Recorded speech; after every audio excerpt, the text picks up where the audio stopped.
There is a silent battle that begins before your feet touch the floor. No audience, no applause, just you and the soft gravity of comfort pulling you back into the sheets. Every morning you stand at a crossroads invisible to the world. One road is padded, warm, familiar. The other is cold, uncertain, uphill. And strangely, the road that asks more from you is the one that gives you back your life. You were not born fearing effort. You learned it. Layer by layer, convenience wrapped itself around your days until struggle started to feel like an intruder instead of a teacher. Look around. The modern world has perfected the art of making everything effortless. Food without hunger, noise without silence, pleasure without patience. We live in an age where discomfort is treated like a disease. Every app promises speed.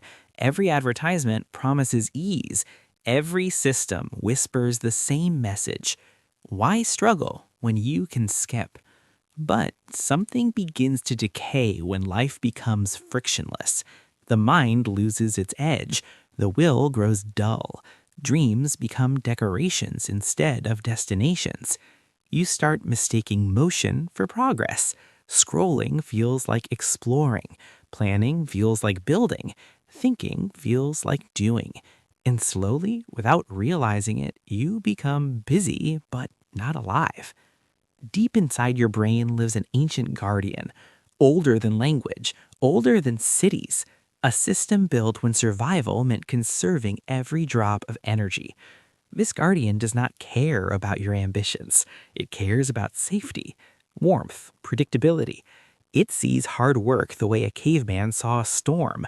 When you choose the couch over the run, the screen over the book, the snack over the silence, this system rewards you with a small chemical smile, a whisper of pleasure that says, "Good, you're safe."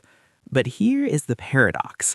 The same chemistry that once protected human life now traps human potential. Your brain is not your enemy. It is just outdated software running in a world that no longer requires you to hunt for food or flee from predators. Yet, it still reacts as if effort is danger and ease is survival. This is why you feel split in two. You have the vision of a sculptor and the habits of a spectator. One voice inside you speaks of future chapters, of strength, discipline, mastery. The other asks for comfort now, relief now, escape now. You open the laptop to create and somehow end up consuming. You walk into the gym and negotiate with the weights like they're enemies. It feels like betrayal, but it is simply biology clashing with intention. You are not fighting laziness. You are fighting a system designed for survival in a world that now demands growth. And every day, whether you notice it or not, you cast votes. Votes for the person you were yesterday or the person you're trying to become tomorrow. The turning point comes when you stop asking, "How do I avoid hard things?" and start asking, "How do I train my brain to want them?" Because the brain is not fixed, it is clay, and repetition is the sculptor's hand. Dopamine is not just the reward at the finish line, it is the anticipation before the first step.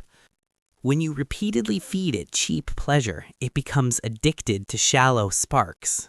But when you consistently step into friction, something extraordinary happens. The brain begins to associate effort with identity, with pride, with meaning. The burn in your muscles stops being a warning. It becomes proof. The blank page stops being intimidation. It becomes invitation. Difficulty is no longer a wall. It becomes a doorway. Your brain panics at enormity, so never present it with the entire climb. Present it with the first step. 5 minutes of focus, 1 paragraph, 1 push-up. Momentum is a quiet miracle. Once motion begins, resistance loses its grip. Constant stimulation is mental sugar, and sugar ruins the appetite for real nourishment. Create pockets of boredom. Walk without headphones. Sit without scrolling. Let your mind feel the empty space it has been running from. In that desert, Hard work becomes water. Focus becomes relief instead of punishment. Stop negotiating with temporary motivation. Motivation is weather. Identity is climate. Say, I am the type of person who finishes. I am the type of person who leans into discomfort. When identity shifts, behavior follows like a shadow. If you only reward results, your brain will fear beginnings. But if you reward the act of showing up, you teach it that effort itself is victory. You begin to crave the process instead of chasing applause. The brain learns through evidence. Tiny completed tasks are proof of capability, and proof builds confidence faster than promises ever will. Each small victory is a spark. Stack enough sparks, and the fire becomes self-sustaining. The world will always offer you comfort on a silver plate, soft options, easy exits, instant relief. But comfort, when consumed without limit, turns into a cage with velvet walls. Hard things are not cruel, they are clarifying. They strip away illusion and reveal who you are when no one is watching. When you choose resistance, you are not just completing a task, you are rewiring the wiring of your mind. You are teaching your brain that effort is not danger. Effort is identity. Effort is freedom.